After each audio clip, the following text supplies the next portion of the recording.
Assalamualaikum warahmatullahi wabarakatuh. Perkenalkan, nama saya Junita Sarita Rigan dengan NPM 2408260103.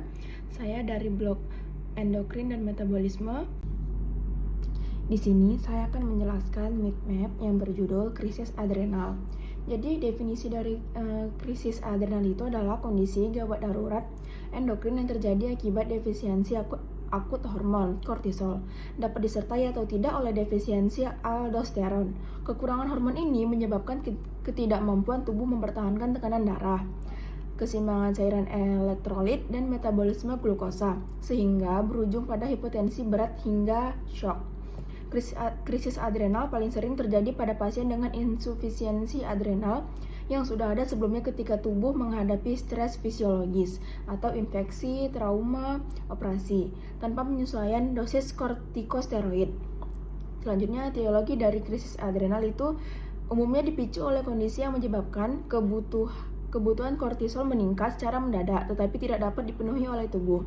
Penyebab utamanya itu meliputi yang pertama ada insufisiensi adrenal primer atau penyakit Addison akibat kerusakan langsung kelenjar adrenal. Yang kedua ada insufisiensi adrenal sekunder atau tersier akibat gangguan hipofisis atau hipotalamus. Selanjutnya ada penghentian mendadak kortikosteroid jangka panjang yang menyebabkan supresi aksis hipotalamus, hipofisis, adrenal.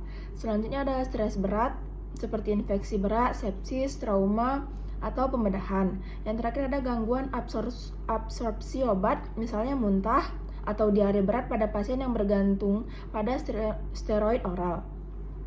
Lanjut ke patofisiologi dari krisis adrenal itu kortisol memiliki peran penting dalam mempertahankan tekanan darah, respons stres, dan metabolisme energi. Kekurangan kortisol menyebabkan penurunan sensitivitas pembuluh darah terhadap katekolamin sehingga vasokonstriksi tidak efektif.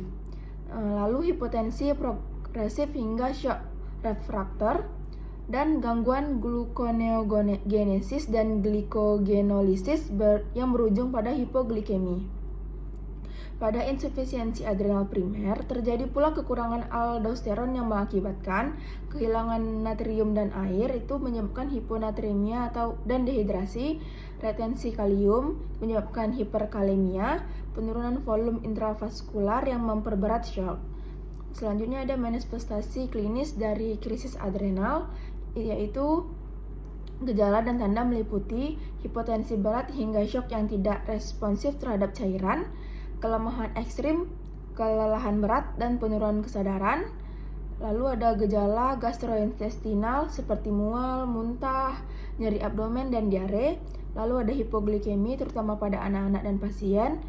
Dan ada demam yang sering menandakan faktor pencetus berupa infeksi. Lalu pada penyakit Addison dapat ditemukan hiperpigmentasi kulit akibat peningkatan ACTH. Lalu yang kelima ada diagnosis krisis adrenal bersifat klinis dan terapi tidak boleh ditunda hanya untuk menunggu hasil lab. Temuan yang mendukung diagnosis itu ada hipotensi persisten meskipun telah diberikan cairan, hiponatremia dan hiperkalemia, hipoglikemi, dan kadar kortisol serum rendah. Pemeriksaan seperti ACTH dan tes stimulasi ACTH dapat dilakukan setelah kondisi pasien stabil. Lalu ada tata laksana untuk krisis adrenal, itu ada krisis adrenal adalah kedarurat medis yang memerlukan penanganan segera dan simultan. Prinsip utama terapi. Yang pertama ada hidrokortison intravenous dosis tinggi untuk menggantikan kortisol. Lalu ada rehidrasi agresif dengan cairan isotonik atau NaCl 0,9% untuk memperbaiki hipovolemia. Lalu ada koreksi hipoglikemi dengan pemberian glukosa intravena. Selanjutnya penanganan penyebab pencetus seperti antibiotik pada infeksi. Dan terakhir monitoring ketat tekanan darah, kadar elektrolit, dan glukosa darah. Setelah kondisi stabil, terapi steroid diturunkan bertahap ke dosis pemeliharaan. Yang terakhir ada prognosis. Prognosis krisis adrenal itu baik apabila dikenali dan ditangani secara cepat dan tepat. Sebaliknya, keterlambatan diagnosis dan terapi dapat menyebabkan shock refraktor, gagal multi organ, dan mortalitas yang meningkatkan secara signifikan. Pencegahan berperan penting melalui edukasi pasien tentang peningkatan dosis steroid saat stres, kepatuhan terhadap terapi, dan yang terakhir penggunaan kartu atau gelang identitas insufisiensi adrenal. Berikut referensi yang saya gunakan saya letak di bawah. Sekian dari saya, mohon maaf bila ada salah kata. Saya tutup dengan Assalamualaikum warahmatullahi wabarakatuh.